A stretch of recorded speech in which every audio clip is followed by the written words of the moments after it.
खबर तक पर फिल्मों की श्रृंखला में मैं आज जिस फिल्म की चर्चा इस समय कर रहा हूं वह फिल्म है घायल। इस फिल्म की पटकथा राजकुमार संतोषी ने लिखी थी और राजकुमार संतोषी ने ही इस फिल्म का निर्देशन भी किया था। इस फिल्म में मुख्य भूमिका राज बब्बर, सनी देओल और मीनाक्षी सिसाद्री ने निभाई थी, जबकि विलेन की भूमिका में इस फिल्म में अमरीश पुरी थे, जो उस समय के सबसे खतरनाक विलेन माने जाते थे। सहायक भूमिका की बात करें तो सहायक भूमिका में अन्नू कपूर, मौसमी चटर्जी और थी। और सबसे बढ़कर तो यह कि इस फिल्म के निर्माता धर्मेंद्र थे, जो सन्नी देओल के पिता भी हैं। और इस फिल्म ने अपने समय यानी 1990 में सर्वश्रेष्ठ फिल्मों की सूची में स्थान बना लिया था। और कमाई की बात करें तो यह उस वर्ष की सबसे ज़्यादा कमाई करने वाले फिल्मों में से दूसरे नंबर की फिल्म मानी जाती थी। इस फिल्म के वक्त तक सन्नी देओल फिल्मों में इस कदर स्थापित हो चुके थे, उनका इतना जलवा हो गया था कि राज बब्बर जैसे कलाकार को भी इस फिल्म के पूर्वार्ध तक ही स्थान दिया गया, जबकि सन्नी देओल पूरे फिल्मों में छाए रहे। आइए जानते हैं तब की इस सर्वश्रेष्ठ फिल्मों में से शुमार फिल्म घायल की क्या कुछ है कहानी। बात फिल्म घायल की कहानी की करें तो इस फिल्म में एक शौकिया मुक्केबाज अजय मेहरा, जिसकी भूमिका सन्नी देओल ने निभाई है, अपने भाई अशोक मेहरा, जिसकी भूमिका राज बब्बर ने निभाई है, और भाभी इंदु वर्मा, जिसकी भूमिका मौसमी चटर्जी ने निभाई है, के साथ मुंबई में रह रहे हैं। अशोक एक व्यवसायी है जो अपनी कंपनी में कुछ परेशानी का सामना कर रहा है, लेकिन वह इस बात को अपनी पत्नी और भाई अजय से छुपाता है। बाद में वह अजय को मुक्केबाजी के प्रशिक्षण के लिए बंगलौर भेजता है। वहाँ उसकी मुलाकात वर्षा, जिसकी भूमिका मीनाक्षी सिसाद्री ने निभाई है, नाम की एक खूबसूरत लड़की से होती है, जो पेशे से पत्रकार है और वहाँ मुक्केबाजी के एक इवेंट की रिपोर्ट करने वहाँ आई हैं। उस दिन की एक छोटी सी मुलाकात से ही दोनों के दिलों में प्रेम अंकुर फूटने लगते हैं और दोनों एक दूसरे से प्यार करने लगते हैं। अजय वर्षा से कहता है कि जल्दी ही वह उसे लेकर मुंबई जाएगा और अपने भाई अशोक और भाभी इंदु की अनुमति से उसके साथ शादी कर अपनी गृहस्थी बसा लेगा। इस बीच एक बड़ी घटना घटती है। अजय को यह संदेश मिलता है कि उसका भाई अशोक भी अभी बंगलौर में ही एक होटल में ठहरा हुआ है। इसके बाद जब वह होटल पहुंचता है तो पता चलता है कि उसका भाई अशोक उसके लिए कोई संदेश छोड़े बिना ही वहां से चला गया है। उस दिन बाद में उसे अशोक का फ़ोन आता है, जो नशे की हालत में उसे कुछ बताने की कोशिश कर रहा है कि कोई उसे लंबे समय से परेशान कर रहा है, लेकिन फ़ोन अचानक कट जाता है। और इसके बाद जब वह बंगलौर से वापस मुंबई लौटता है तो उसे पता चलता है कि उसका भाई गायब है। उसकी पूछताछ और पुलिस शिकायत ने अजय को केवल हताशा और निराशा ही दिया। हालांकि वर्षा हर समय उसका हौसला बढ़ाते रहती है। कुछ समय बाद अजय अशोक के दोस्त, जिसकी भूमिका अन्नू कपूर ने निभाई है, से मिलता है, जो एक ड्रग एडिक्ट है। वह अशोक की इस गुमशुदगी के सभी काले रहस्यों का अजय के समक्ष खुलासा करता है। उसने अजय को अशोक की इस गुमशुदगी से जुड़ी सारी बातों का पर्दाफाश करते हुए बताया कि इस घटना से पहले जब अशोक को अपने व्यापार में घाटा हुआ था, तब एक प्रतिष्ठित व्यापारी बलवंत राय, जिसकी भूमिका अमरीश पुरी ने निभाई है, उसकी मदद करने के लिए आया था। बलवंत अशोक की कंपनी में भागीदार बन जाता है और सारे कर्जों को चुका देता है।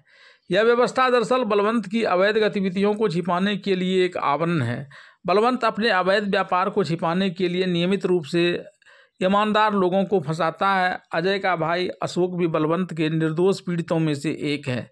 शुरू में जब अशोक उसके अवैध व्यापार का विरोध करता है तो बलवंत उसे गंभीर परिणाम भुगतने की धमकी देता है, लेकिन अशोक अवैध व्यापार बंद करने के लिए अपने अनुरोध पर अड़ा रहता है। बाद में अशोक बलवंत को फंसाने के लिए सबूत इकट्ठा करता है और यहीं से उसकी परेशानी शुरू हो जाती है। बलवंत अशोक का अपहरण कर लेता है और उसे यह बताने के लिए प्रताड़ित करता है कि उसने सबूत कहाँ रखे हैं।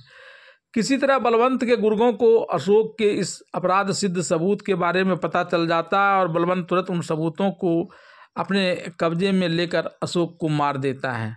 बाद में वह पुलिस की मदद से अजय पर इस हत्या का आरोप लगा देता है। इसके लिए बलवंत अजय का अपनी भाभी के साथ अवैध संबंध रखने का आरोप लगाता है। यह मामला अदालत में चलता है। अजय को अदालत में एहसास होता है कि बुराई की जड़ें बहुत गहरी हैं, यहाँ तक कि उसके करीबी लोग भी उससे दुश्मनी कर रहे हैं। इसके बाद उसे आजीवन जेल की सज़ा हो जाती है। अजय के जेल जाने के बाद उसकी भाभी अपनी पड़ोसियों की पीड़ा और क्रूर टिप्पणियों को सहन नहीं कर पाती है और आत्महत्या कर लेती है। इस खबर को पाने के बाद कानून पर से अजय का भरोसा टूट जाता है और वह अपने तरीके से न्याय की तलाश करता है। जेल में रहते हुए कुछ अन्य अपराधियों से वह दोस्ती करता है जो दिल से अच्छे हैं। फिर एक दिन वे पहरेदारों को चकमा देकर जेल से भाग जाते हैं और बलवंत राय को पकड़ने के लिए अजय की न्याय लड़ाई शुरू हो जाती है ताकि वह उसे पकड़कर मार सके। इस क्रम में वह एक एक करके बलवंत के साथियों को, जिन्होंने उसे हत्या में फंसाया था, उसे पकड़ता है और मार देता है। साथ ही 24 घंटे के अंदर ही बलवंत को भी जान से मार देने की धमकी देता है। उधर बलवंत भी अजय को पुलिस या अपने गुर्गों से मरवा देने का षड्यंत्र कर रहा है। इस बीच वर्षा अजय से मिलकर उसे यह समझाने का प्रयास करती है कि बलवंत और अजय की इस लड़ाई में कितने ही लोगों की नाहक जान चली जाएगी, उसके बावजूद उसका भाई और भाभी तो अब उस परिवार में लौटकर आ नहीं सकता है। इस पर अजय जवाब देता है कि बेशक वे दोनों लौटकर नहीं आएंगे, लेकिन जिस प्रकार से बलवंत निर्दोष लोगों की हत्या में लगा हुआ है वह तो रुक जाएगा और कम से कम उन लोगों का परिवार तो उजड़ने से बच जाएगा। वर्षा अजय के इस तर्क से सहमत हो जाती है। अजय की इस धमकी के बाद पुलिस कमिश्नर के निर्देश पर एसपी डिसूजा बलवंत के द्वारा दर्ज कराए गए इस मामले पर खुद नज़र रखते हुए जल्दी से अजय को गिरफ्तार करने के चक्कर में लगा हुआ है, लेकिन उसके लाख प्रयासों के बावजूद उसे अजय का ठिकाना नहीं मिल रहा है जो किसी भी समय बलवंत की हत्या कर सकता है।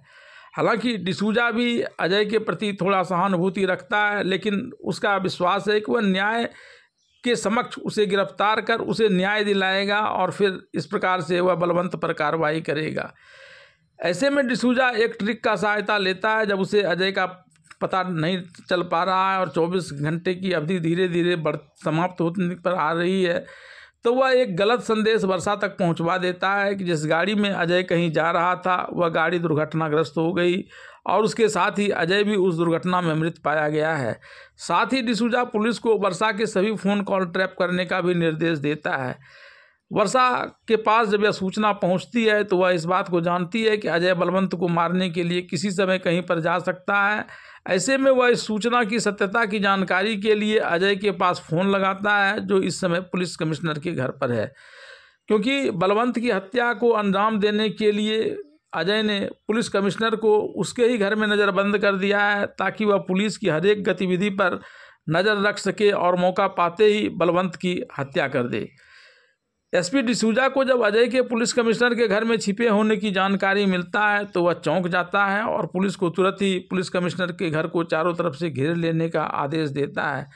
इधर अजय को अपने घेरे में लेने के लिए जब वर्षा अजय से फ़ोन पर बात कर रही है तभी बलवंत के आदमी वर्षा को जबरन उठाकर अपने अड्डे पर ले जाता है, जिससे वर्षा का फ़ोन संपर्क अजय से टूट जाता है। इससे पहले कि पुलिस कमिश्नर के घर पहुंचकर अजय को गिरफ्तार करे, वहां घेराबंदी कर पुलिस कमिश्नर के घर से अजय वर्षा को बचाने के लिए चल देता है। जब उसे इस बात की जानकारी मिलती है कि वर्षा को बलवंत के आदमी जबरन उठाकर ले गए हैं, तब अजय बलवंत के अड्डे पर सीधे चला जाता है और उसके गुंडे को मार पीट कर वर्षा को वहां से निकाल लेता है।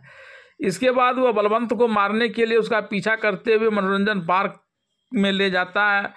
पुलिस को इसकी भनक मिलती है। पुलिस इन दोनों को लड़ाई से अलग करते हैं और बलवंत को गिरफ्तार करने से पहले ही अजय बलवंत की जमकर पिटाई करता है।